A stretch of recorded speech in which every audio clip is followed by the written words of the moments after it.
Welcome to Because You Need to Know. I'm Edwin K. Morse, President and founder of Pioneer Knowledge Services. This series is your digital resource of valuable conversations with nonprofit and knowledge management enthusiasts from across industries and from around the globe. Hello, I'm Céline Schillinger, and I'm delighted to be here speaking from Lyon, France. Something you may not know about me is that I am a knight. Yes, it exists in my country. I was awarded the National Medal of Honor by my government a few years ago, and so I'm technically a knight. I just wrote Dare to Unlead, not the other famous book by somebody else. Mine is Dare to Unlead, the art of relational leadership in a fragmented world. And when I do not write, I love to row. I row on the Saône River nearby my home. I've been rowing for 20 years, and I totally love this sport. I actually speak about it in the book. I drive an analogy between rowing and great leadership. I'm inspired when I talk with people about their passions, and my passion is good leadership or collective leadership. Now, I stay connected with people by social media. I'm rather active on a variety of social media. I absolutely love working in engagement leadership or engagement enabling leadership. I'd love to say a word about my mentor. My mentor is Myron Rogers. Myron is an author and a leading expert in living organizations, or the science of living systems applied to organizations. And we worked together on a project several years ago, and I've learned enormously. And Myron wrote the foreword of my book, Dare to Unlead, and I'm immensely grateful. And whenever I have some issues, challenges, I get to him and ask for his opinion, advice.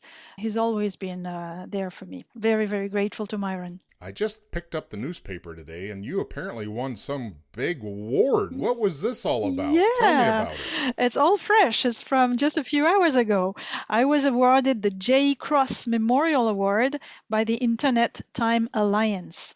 The Internet Time Alliance is an alliance of pioneers, I would say, in the field of social organization, social learning, and they've decided to honor the memory of their colleague, J. Cross, who's no longer here. And this award is granted every year to somebody who has advanced the field of social learning, workplace transformation, informal learning, etc. And I'm super, super happy. I'm walking in the footsteps of very talented people, so I'm very grateful, very honored. Quite a recommendation as far as where you're at in conjunction with the book and everything you've got going on. This just sounds like your sail just got a very good wind. It's awesome. It's awesome. It's all coming at the same time. That's true. And it's an encouragement in a long journey already. It started a long time ago. Let's talk about this long journey. What was your first step in this journey that brought you such awareness around social impact or social development of an organization? I would say, I don't know, the first step might be so long ago, it's hard to remember. Maybe it's even in my family, history or something. I start the book with the history of my grandmother, actually, who was a child worker in a lace factory. Child labor was already forbidden, but at that time, some organizations still hired children, and she started work at 9. I keep that in mind because I understand that some of the old obsolete practices we've moved beyond, we've left them behind us, and I feel there's more of this work to be done today. We need to evolve the way we work. It's probably by experiencing myself firsthand some of the frustrations that workers experience every day in their workplaces, and I'm not even talking about blue collars or people under very, very hard conditions, but even the white collars, knowledge workers in many places feel constrained, limited. Their potential is not fully utilized. They are under enormous pressure And that's what causes a lot of burnout. And with moment of reflection for many people across the pandemic, leading to this great resignation movement. And even without that, I feel there's a lot to be done in the workplace to create more fulfilling environment for people, but also more successful environment from an economical Well, standpoint. I hear what you're saying, and I understand that creating an element of agency for the individuals in an organization to feel like they're actually part or important to the organization, I'll say, is that not every organization buys into that. Do you see certain industries that are a little less engaged in trying to evolve? Yes, I do. I feel that organizations with a large shop floor workforce, well, many people working in, frontline positions, these organizations generally underestimate greatly what those people can bring to the organization, and they tend to treat them or manage them, handle them as robots in a way, like interchangeable cogs in the machine that can, run smoothly according to processes. But that's not how humans want to work today. And this happens not only at with the shop floor; it happens in every level of the organization So today. do you think this convergence or this emergence of different anticipation of what work life should be like, is it because of the digital revolution? What was the trigger that brought about people's, I'll say, Yeah. consciousness to change how they feel? The digital revolution has empowered consumers for a large part, and empowered consumers feel a disconnect when they get back to work and become again those disempowered employees, and you feel like things are not matching. In addition, there's a lot of social values changes. There's evolutions in what we believe in, what we consider right or wrong. So it's not just technology Right. that is at play here. It's also the transformations of the world and demography and sociology, etc. But it's very clear that we as humans have evolved greatly. Our expectations are no longer what they were 30 years ago when I entered the workforce. Right. We no longer accept the same things. Our relationship to authority, for example, is very different Yeah, today, so right? so we're talking about something in the workforce development that has gone beyond the idea of just having a union, right? Yes, I mean, yes. I mean, really, and actually, are Mm. unions going to be able to keep up with all this social change? That's a good question because my personal experience of unions in France is that unions have reproduced, for a large part, top-down, hierarchical, Mm-hmm. Mm-hmm. cascading kind of way of work. So we all need to evolve, including the unions. When I created the first employee movement, the first grassroots movement in my workplace, then I remember some of the unions looked at it with suspicion. They thought it was sort of a competition, against what. And I highly respect unions. I find a lot of what they do is utmost necessary. And I had great partnership with other unions who understood that those grassroots empowerment movements were actually a fantastic opportunity for the voiceless employees to have a voice in the future of the organization. Going back to your grandmother's story about child labor, there is a certain balance point that would be optimal if we could keep the balance. But like you said, unions kind of came in and became a superstructure Mm, to represent a yeah, bureaucratic methodology of command and control. exactly. Who's responsible out there in the world to be that change agent of an organization? If it's not unions, who is it? It's all of us. It's all of us together. It's each and every one of us. We cannot delegate this responsibility to someone in particular or an organization in particular, it would be too easy. But that's what we do every day. We sort of give away, give Pass up. the buck, yeah. Exactly, Here's somebody exactly. I else's put the work. Yeah. monkey on somebody else's shoulder. Yes, exactly. I think we all need to roll up our sleeves and do something in each and every workplace. You're talking about social responsibility. Yep. Is humanity ready for that? I think it is. Okay. I think it is. What prevents it is the power of habits, probably, and also some ideology entertained by some of those who have the power, who concentrate the power now. Because of course, concentrating power gives you a lot of privileges and leeway, to do whatever you want. We are too many to buy in this ideology where a few exceptional people only should be in charge and the rest of us should wait and see and do whatever it we're sounds told like to do. the decentralization of this command structure, thanks to the digital revolution, Exactly. has put us all in charge. Does your book give a call to action for that to happen? Yes, it does. It does. And I think if we consider that now we are already in charge because of the networks and because of decentralization, I think we're wrong. We are currently not in charge. Even in our networked world, you can see we are shaped, our behaviors, our actions are shaped by algorithms, by confirmation bubbles. We are not in a position to really act in the best possible way in our environment.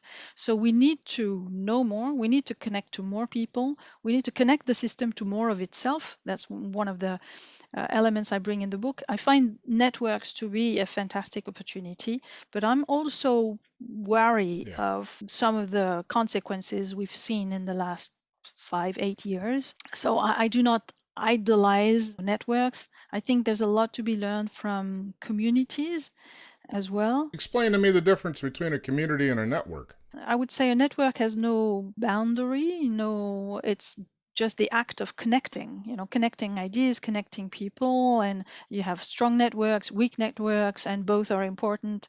A community is, Mary Parker Follett used to say that a community is a process.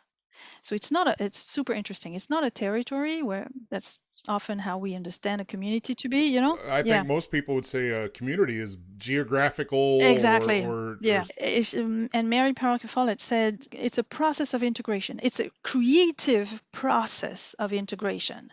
So it's a process. That means it's a movement. It's something that goes on and on and on, right? You don't have a community once forever and then it's set. And no, it's a process, and it's a process of integration of different ideas, different viewpoints, different perspectives through creation. The creation of something that is wanted by this community. And so often it coalesces around a common purpose or desire. It's a place where people do sense making together. Well, it sounds like the iterative process of software development, coalescing of evolution around. Yes, it does. Yes, you sensed just a tiny little hesitation in my answer. That was because it makes me think of agile, this agile, methodology of which is super interesting, and it is coming from the software development world, but that has been, in my opinion, applied mechanistically to organizations, which is anti-creative. Exactly. Right? If you're going to have agency for individuals to say, hey, what about this? What about that? Participate and engage in the system, then you can't really lay down all the left and right limits of how things will be done. Amen. That's great. Exactly. Exactly. And yet it's convenient. I mean, it's a temptation that many people have in organizations to jump on the bandwagon and do, an organization digests the newness or whatever comes at it, agile or design thinking or whatever came before, and it digests it through its identity, through what it is already. That's why bureaucratic organizations transform everything into bureaucracy. You bring in diversity, bing, it becomes a new department with KPIs, with Yes. people in Yeah. charge. You bring in sustainability, blam, it's the same, and agile, the So same. taking all these different fruit Yeah, and putting it in the same pie they already had to exactly. make the same pie they already had. Exactly. So it cannot bring anything new. It cannot change anything. Okay, well, let's go into the book. I Yeah. know you said that there was 3 main focuses around content or what you wanted to address. Can we talk about those 3? Yeah, with pleasure. So I believe that leadership, as it is practiced today, which is often seen as an individual set of competencies and behaviors that make that are linked to certain assertiveness and confidence, and that puts some people above others because they are considered as, the true leaders, the heroes, the saviors. I think this is toxic. Don't you think some of them just naturally just take charge? I mean, Yeah. good or bad. Yeah. I mean, there are those that will not take charge and those that are like, hey, I got to do something. It's true. It's true. And yet we can do better, and we should do better, because this approach used to work when reality was less complex, when Like when things. men and women lived in caves, right? I mean, Yeah. hey, follow me. Yeah. Right. But today, you have a large chunk of the workforce which is waiting for instructions because they've been told to, so wait or ask for permission for anything, wait for instructions. And even some of them are subject to contradictory injunctions. We ask people to be innovative, but at the same time, they must follow all rules, Mm-hmm. Well, I mean, it's a Yeah, discord. exactly. I mean, it doesn't even resonate together. Exactly. It reminds me of the concept in a movie I saw, a documentary about typewriters. The reason why a lot of folks still use a typewriter is because you cannot autocorrect on a typewriter. And the concept was, if I'm going to be creative, I don't need little squiggles telling me this is misspelled or you should use this word or grammar rules or this comma should be here, because the analytical editor side is bifurcated from the absolute creative side with no rules. So like songwriters would use a typewriter to create a song because they could just free think without anybody saying, oh no, don't Oh, do that. fabulous. I love this analogy. I think it's fabulous, really interesting. The book is offering new pathways to practice in forms of leadership that I believe are much more adapted to our expectations as people, but also to business expectations, to the expectations of performance and results, that organizations have. And these practices are born from my own experience on the field. So it's not just, theory coming from my brain. It's based on actually almost 30 years of practice in the workplace and successful experiments with those mobilization movements. So the 3 pathways I'm suggesting are linked to universal values. I didn't want to create an additional framework. I think we have already too many. Work along principles of freedom, so injecting more freedom in the system rather than less. Equality, removing patterns of domination and submission that squeeze potential out of the workplace. And community building, how to keep the network together. So I'm happy to go into more of them if you want. Well, it sounds like it's utopia, but how do you run a utopia? So I gotta say, I like the concepts and I don't want to be a pushback kind of guy, but is all the hinge point of success of that organization upon the HR process to hire the right people that can fit in this new dynamic?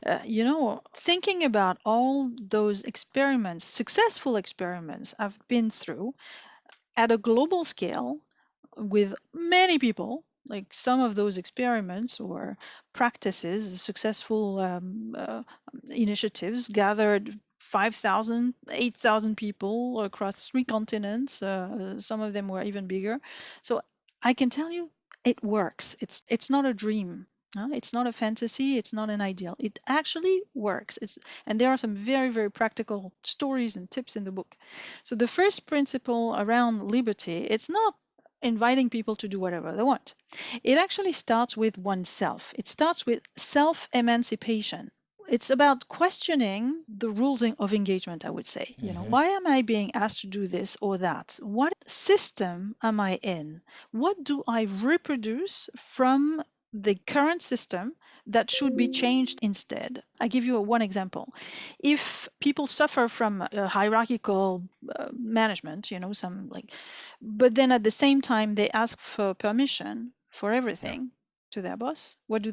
They maintain the system. They don't change anything. They maintain the system, but more importantly, they give away their power. Absolutely. So liberty is about creating more of this opportunity for people to leverage their own agency, realize they are not powerless, but they have agency and they can do things. They can do something about it. I was talking with a CEO recently who told me about her leadership team. She said, "Oh, I really would like them to be more, to propose things more, to be more, to have more agency, basically." And she said, "So I'm going to go to have them go through a leadership training. And so I'm designing the training with a particular school, etc." And I said to her, "Have you thought about inviting them to contribute to the design?" And she said, "Oh, no." She realized that she was absolutely reproducing what she was claiming she wanted to change.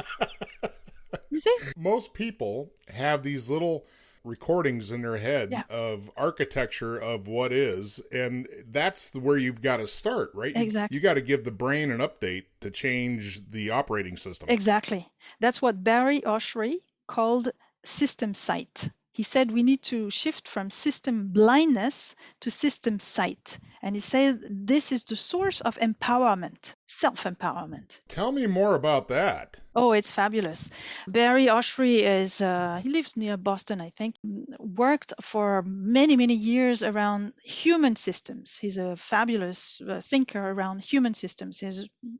Some of his books are like right next to me. Seeing Systems is one of them.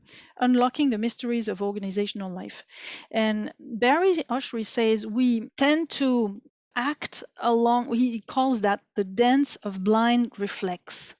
When we enter an organization, we tend to act according to the position we're in the system, not according to the personality of my boss or myself or the job that is to be done. No, it's according to our position in relationships of power, in the relational dynamics. It's position and authority, right? Those are two that are together. Yes, but for example, what Barry Oshry describes is when you are appointed at the head of a system, for example, you're appointed as the CEO of an organization, well, your natural tendency, this dance of blind reflex, will be to suck up responsibility for yourself. Because you're in charge, you've been appointed. If you're appointed there, it means that you know better than others. You're worth better. There's something better about you, right? The others will naturally also expect you to tell them what to do. The counterintuitive move that you need to do if you want to really, empower the system is to actually inject responsibility in the system, in the organization, instead of sucking it up to yourself. And that's not easy. So how does that really apply to a corporate structure? I'll speak about one of the projects I was involved in. That was the transformation of the work culture in a large pharmaceutical industry. So pharmaceutical industry is extremely regulated. There's rules and regulations that must be followed, absolutely. The temptation of this industry for the last, 80 years maybe, has been to normalize, processize, regulate behaviors internally in order to produce something super consistent and reliable externally. It has worked for a while. It did. Until it did not. Until it removed removed their brain when they come to work, in a way. In the morning, they just, they put their brain at the door, keep it at the door, and just follow procedures, which creates a lot of problems. And that's the situation we were in at that time. There were a lot of non-quality issues because people were not speaking up, or disempowered, or not interested, or feared consequences. What we did was to, instead of reducing variations to the minimum, we sort of created an environment where people could be freer to contribute to whatever project they wanted through volunteerism. So creating a movement of volunteers, basically, so that you could have, for example, a shop floor worker contributing to a training initiative because they wanted it. That's a very different mental or mindset than when you're appointed to join an initiative. I hear this example, and all I can think of is that so when you've got, and it's got to be a fear response, right? For somebody that's in that industry that is used to having left and right limits all the time on everything, and creativity is not engaged whatsoever because you have to follow a strict protocol. When you flip that, that's got to create havoc for some people. Yes, and I remember the testimony of an employee in another organization where I did exactly the same.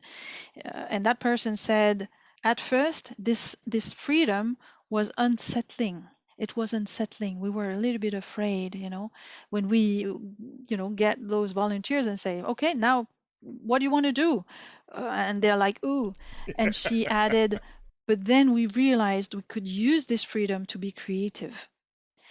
And that was for her and her colleagues a aha moment, and where they completely unleashed their creativity in the service of the business. It was not just, it was not to have fun. And that's what managers fear about it. They say, oh, what happens if people are freer? Well, you got to have rules. You got to have rules. We have to have rules, or things will be chaos. Yeah, exactly. And the opposite of rules is actually not chaos, it's trust. Trust. Tell me more. Trust factor comes with, I think, creating this environment where we feel we're all in this together. It's not just, me giving instructions, telling you what to do, and then punishing you if you do not, deliver. It's me and you working together. That's a good segue to the second principle, which is equality. I believe that those patterns of domination and submission inherited from the past have become completely counterproductive. People resent domination. People resent being talked to. I think any relationship comes with respect and trying to remove those patterns that are completely toxic.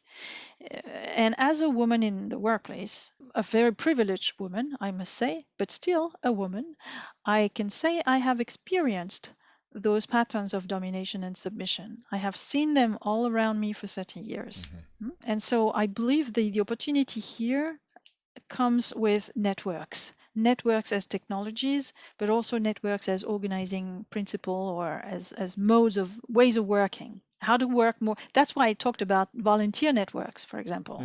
Those are super interesting as a complement to organizational hierarchy, which I do not believe should go away completely at all. I'm not an anarchist. I think the hierarchy is extremely important and has demonstrated its strength, right? So somebody's got to write the paychecks. Absolutely. However, it cannot do everything. It must make space to a more fluid organization with people belonging to both at the same time. Otherwise, if you create something radically different in the same organization, you'll have those antibodies fighting each other, and it's not good. So it's a dual operating system that has been described, for example, by John Kotter in his book Accelerate in 2012. He describes, this dual operating system where you have the hierarchy and the network working together. Well, it sounds like a biological organism. Exactly. And in this field, I have learned enormously from my mentor, Myron Rogers, whom I talked about in the beginning. And all this field informed by biology, by life sciences, by physics, the works of Gregory Bateson and Fritjof Capra. And let's move into the third segment that you wanted to bring up. Yes, so community. So once we've liberated ourselves from old patterns, we've seen patterns and we've decided we could change them.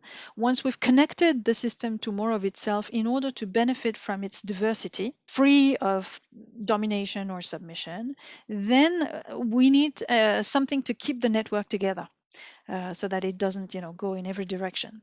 And that's where I believe fraternity or community, we want to work together because we like it, because we feel it great to be together.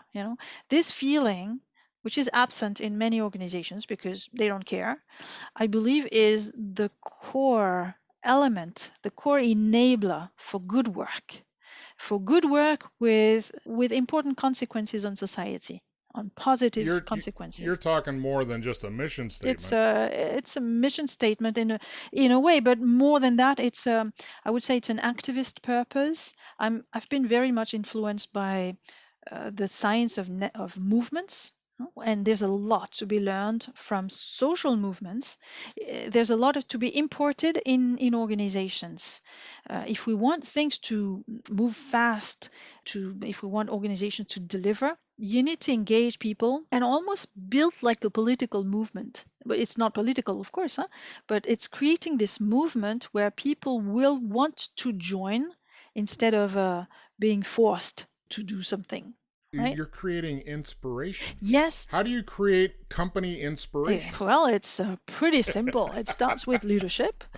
With leadership, seeing systems, seeing what they reproduce, wanting to do things differently, and then creating partnership across the organization. Partnership with the shop floor, partnership with the front lines, partnership across different functions, but also age groups, whatever. The more diversity, the better. To have that level of engagement, doesn't it have to require a conscription or an idea that when you get hired by this company, this is the expectation, this is how you will operate here? Ideally, it's not. Yeah. Because but more importantly, I mean, you're putting the responsibility of participation and engagement on the individual. Not everybody wants that. Exactly, and this must be respected. This should in no way be mandatory, and it's all the more powerful that people will want to join because they will see their peers being extremely happy and extremely fulfilled, and that it remains a voluntary movement. What needs to be avoided at all costs is sabotage. And sabotaging sometimes happens because of the top guys. Because some of them feel it challenging to have threatened, right? Threatened. They have to feel threatened. Exactly. Period. Yeah. They're going to lose their power. Exactly. Some of them understand right away how wonderful it will be for themselves, for the organization, for the people, and others have a more short-sighted view, I would say, and are just concerned with their power and privileges. And for some of them, you can live with that, and others who actively try to kill those movements, they need to go elsewhere. They need to retire and move on. Yeah, exactly. So I like what you're saying, because you're saying about an invitation is much better than a command or an order. Exactly. The old phrase in the military was, you've been voluntold. Yes. So, right? Yeah. You just volunteered because I just told you you're volunteering. Yeah, right. And you can definitely see the difference of engagement, of productivity. Well, and it combines every element you've been talking about. Is that it engages the person on a level that is more holistic. As you were saying about the CEO or the tops kind of sabotaging sometimes. Going back to biology, it would be like asking a medical student, what's the most critical important part of the human framework? Well, it all kind of works together. Exactly. So it would be the same. Flip that to an organization. What's the most critical thing of this organization? So if a C-suite or the command and control center thinks that they are, then that's part of the problem. Exactly, it is. And unfortunately, that's what their paycheck may make them think. It's a confirmation, right? Exactly. Look, I'm worth all this money. Well, that's right. CEOs earn on average 320 times what average worker earns. And even in some industries, the difference is even higher. It's 400 something. So yeah, everything in the current system is made to continues to favor this heroic, superior, better than everybody else kind of leadership. It's not serving us well. It will not serve us in solving all the big problems we have to solve, global warming, etc.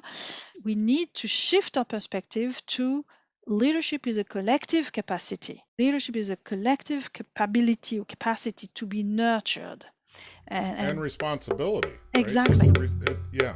Well, my friend, I need you to tell me what you think knowledge management means. So knowledge management, in my opinion, is precisely nurturing this community of people so that the social capital of an organization, so that people want to share their knowledge with others. It has nothing to, or little to see with databases, with the actual content, and way more to see with the quality of relationships within that community. Last definition, what is creativity? Oh, creativity is that's a good one.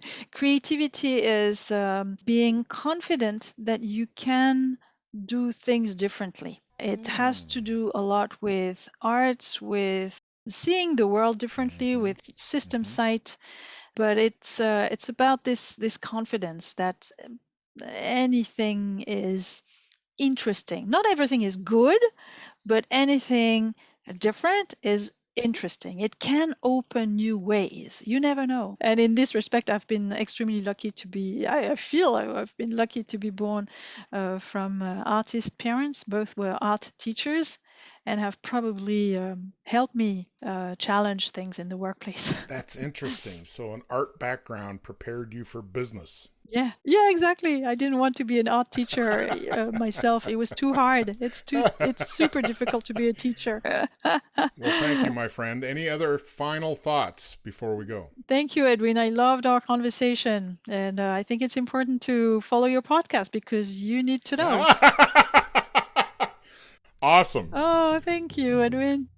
Because You Need to Know is designed to bring people's experience and their knowledge forward to be shared. I'm Edwin K. Morris, and I thank you for joining in to listen to another conversation brought to you as a public service of Pioneer Knowledge Services, a nonprofit tax-exempt organization with a charitable knowledge management purpose.